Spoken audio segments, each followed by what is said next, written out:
हमारी साइकिल है फर्राटेदार, लेकर जाती हमको गांव के उस पार। ओहो, निकला हूँ मैं करने दूध का व्यापार। मनसुख सुनीता चाची के घर के बाहर साइकिल रोकता है और घंटी बजाता है। हे काकी, आ जाओ, दूध ले लो। लाओ भाई, आज जरा आधा लीटर दूध ज्यादा दे देना, मेरी बिटिया को खीर खाने का मन है। हाँ हाँ, अभी ले लो, बढ़िया सी खीर बनाकर खिलाना बिटिया को। मनसुख फिर से साइकिल लेकर दूसरे घर दूध देने चला जाता है। अरे मनसुख भाई, ये लो तुम्हारे दूध के पैसे, आज महीना पूरा हो गया ना। हाँ दीदी, लाओ दो, आपका हिसाब एकदम साफ रहता है, आप एकदम समय पर पैसे दे देती हो। अरे मनसुख भैया, तुम गांव में सबसे सस्ता दूध देते हो और रोज समय पर भी आते हो, तो फिर हमारा तो फर्ज बनता है ना कि तुम्हें समय से तुम्हारे पैसे दे। अरे आपका धन्यवाद दीदी, अच्छा मैं चलता हूँ। मनसुख के जाने के बाद घर में बात होती है। इस दूध वाले की ज्यादा तारीफ नहीं कर रही थी तुम? अरे तो और क्या, सच ही तो कह रही थी, मैंने कुछ गलत कहा क्या? अरे मनसुख इतना ईमानदार है बेचारा।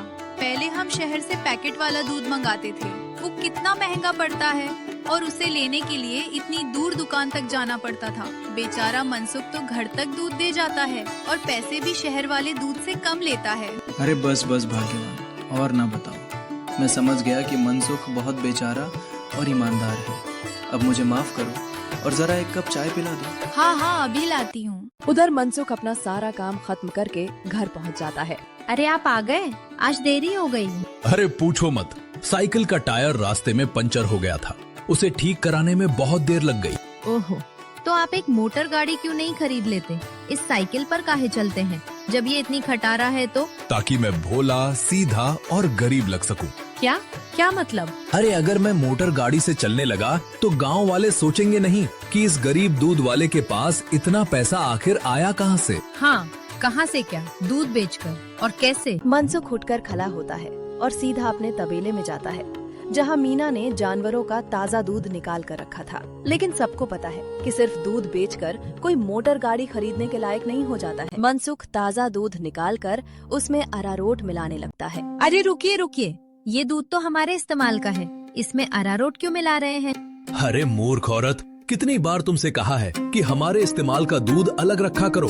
यहाँ तबेले में मैं सिर्फ बेचने वाला मिलावटी दूध ही रखता हूँ। जी जी, माफ करिएगा, अभी हटा देती हूँ। गांव वालों की सोच के विपरीत मनसुख राम तो एक बहुत ही लालची और चालाक दूध वाला था। मीना दूध हटा कर ले जाती है। मनसुख हंसता हुआ खुद से कहता है, गांव वालों की नजर में मैं एक बेचारा गरीब दूध वाला हूँ, तो वही रहने दो। मेरा असली चेहरा कभी किसी के सामने नहीं आ पाएगा और मैं ऐसे ही मिलावटी दूध बेच बेच कर बहुत सारा धन जमा करता रहूंगा। मनसुख की धोखेबाजी की गाड़ी ऐसे ही मजे से चल रही थी। एक दिन उस गाड़ी में सवार होने के लिए कुछ और यात्री भी आ गए। अरे ये खटारा तो नाक में दम कर रखी है, फिर से इसको बनवाना पड़ेगा। मनसुख छोटू पंचर वाले की दुकान पर जाता है। अरे भैया, फिर से आ गए आप। अब तो आप एक नई साइकिल ले ही लो। आपकी साइकिल का पंचर बनाते बनाते हम थक गए भाई। अरे कहाँ छोटू भाई, घर में दाना पानी चल जाए वही बहुत है।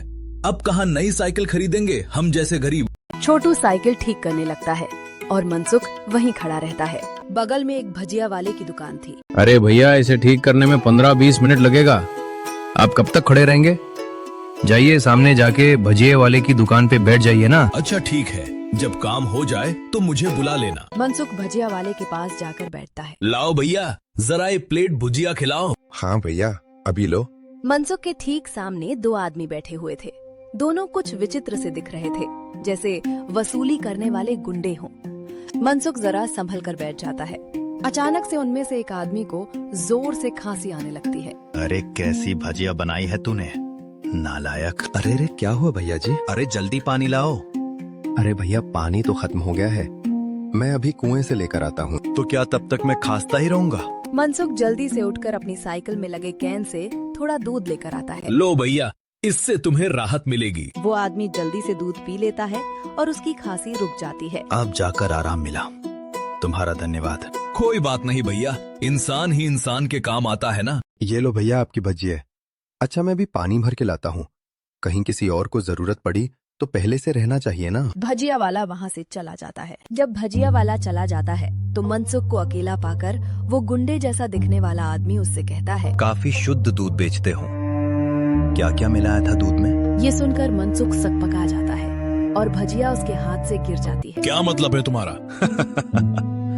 मतलब ये कि ये दूध तो बहुत मिलावटी था, चक्कर ही पता चल गया। आज तक गांव में कोई भी मनसुख के मिलावटी दूध का स्वाद नहीं समझ पाया था और इस नए आदमी ने एक घूंट पीकर ही समझ लिया। मनसुख बहुत घबरा जाता है। देखो भैया, इस बारे में किसी को कुछ मत बताना। चाहो तो मुझसे कुछ पैसे ले लो, मेरे सालों का बना बनाया धंधा है, इसे चौपट मत करना।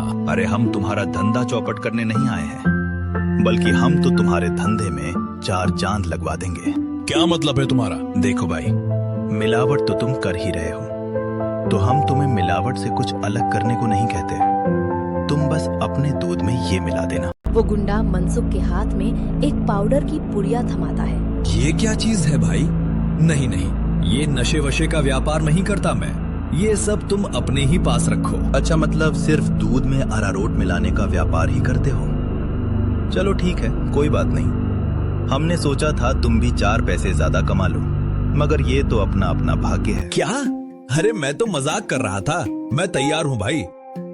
अब सामने से आती लक्ष्मी को भला कौन मना कर सकता है? लाओ लाओ पुड़िया, इधर लाओ। या हुई ना बात, तो फिर ये लो, इस एक पैकेट को एक बड़े दूध के केन में मिलाना। इससे कम या ज्यादा में नहीं, तभी स्वाद में किसी को अंतर नहीं पता चलेगा। और हाँ, इसे मिलाने के बाद तुम्हारे दूध की डिमांड गांव में 4 गुना हो जाएगी। लोगों को ये बहुत अच्छा लगने लगेगा और चाहकर भी बिना इसे कोई पिए रह ही नहीं पाएगा। एक पुड़िया का 1000 रुपए है। अरे अब ये तो बहुत ज्यादा है भैया। ज्यादा लग रहा है, चलो कोई बात नहीं, मत खरीदो। अभी ये भजिया वाला आएगा ना, तो इसे ही बेच देंगे। ये तो खुशी खुशी 1000 रुपए में खरीद लेगा। अरे अरे नहीं, रुको रुको, मैं देता हूँ ना पैसे, ये लो। शाबाश, चलो अगले हफ्ते मिलते हैं। मनसुख की साइकिल ठीक हो गई थी और वो पुड़िया लेकर वापस घर जाता है। जब मनसुख दूध में पुड़िया मिला रहा था, तभी वहाँ पर मीना आ जाती है। अरे ये आप क्या कर रहे हैं जी? ये अब है जल्दी से अमीर होने का शॉर्टकट। अब बहुत हुआ अरारोट मिलाना, अब देखो कितनी जल्दी हम अमीर होते हैं। अरे वाह, आप तो बहुत समझदार आदमी हैं। कितना अच्छा हुआ जो मेरी माँ ने आपसे मेरी शादी करवाई। अच्छा, काश मैं भी ऐसा ही कह सकता, भाग्यवान। जी क्या?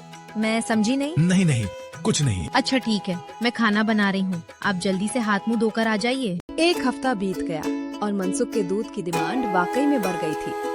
उसे अच्छा खासा मुनाफा होने लगा था और उसका लालच भी अब 2 गुना हो गया था। मुझे कम से कम 10 पुटिया दे दो। लेकिन हमेशा संभल कर इसका इस्तेमाल करना।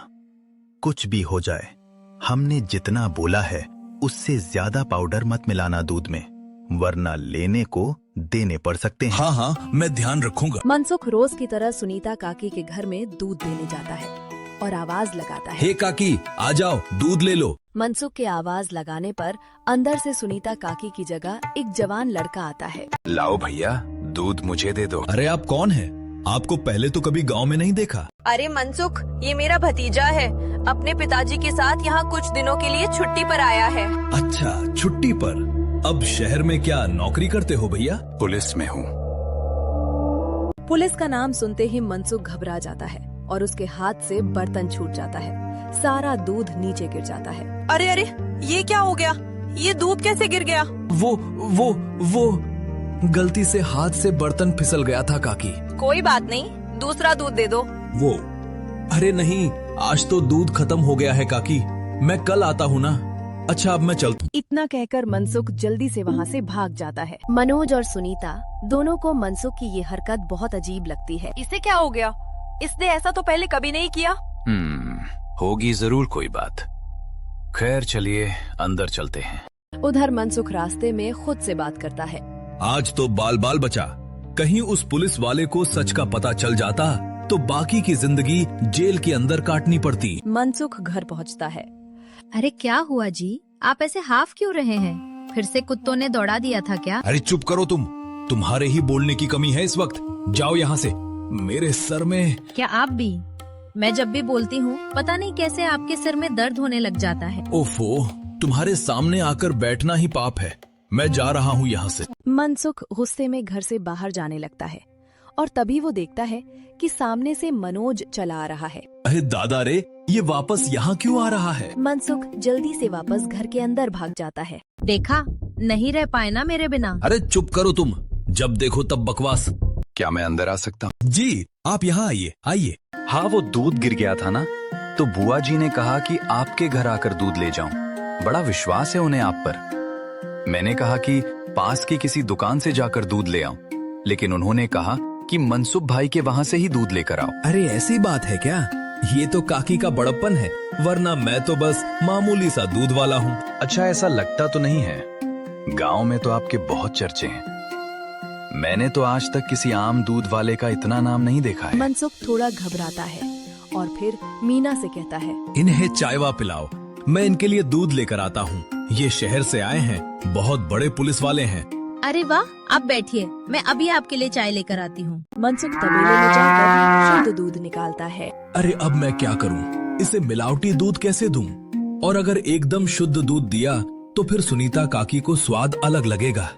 ये तो मैं अच्छा फंस गया। मनसुख सोच विचार में डूबा था और उधर मीना चाय बनाकर ले आती है। लीजिए गर्मा गर्म चाय और पनीर के पकौड़े खाइए। मनसुख तबेले से बाहर आकर बहाना बनाता है। अरे आज इतनी गर्मी है ना, जो भी बचा हुआ दूध था वो तो फट गया। माफ करना, आप इतनी दूर आए और दूध ही नहीं बचा। अरे चलिए, कोई बात नहीं। आज हमारे नसीब में आपके यहाँ का दूध नहीं लिखा है तो कोई बात नहीं। और वैसे भाभी जी ने बहुत कमाल की चाय और पकौड़े बनाए हैं। एकदम शुद्ध दूध और पनीर का स्वाद था। अब मैं चलता हूँ। मनोज इतना कहकर चला जाता है। अरे क्या जरूरत थी पकोड़े बनाने की? अरे केवल चाय देती ना, उसे ज्यादा स्वाद नहीं देना था। छी छी, कैसी बातें करते हो? मेहमान तो भगवान होता है ना। ओफो, तुमसे बहस करना ही बेकार है। गुस्से में मनसुख चला जाता है। ये क्या चल रहा है दूध वाले? तुम हमसे पुड़िया क्यों नहीं ले रहे हो? कहीं किसी और से सौदा तो नहीं कर लिया? अरे नहीं, गांव में एक पुलिस वाला आकर ठहरा है, उसके रहते मैं मिलावटी दूध नहीं बेच सकता। कुछ दिन इंतजार करना पड़ेगा। अच्छा ठीक है, तब तो हमें भी नहीं मिलाना चाहिए। मनोज के डर से कुछ दिनों तक मनसुख किसी को भी दूध देने नहीं जाता और बीमारी का बहाना लगा देता है।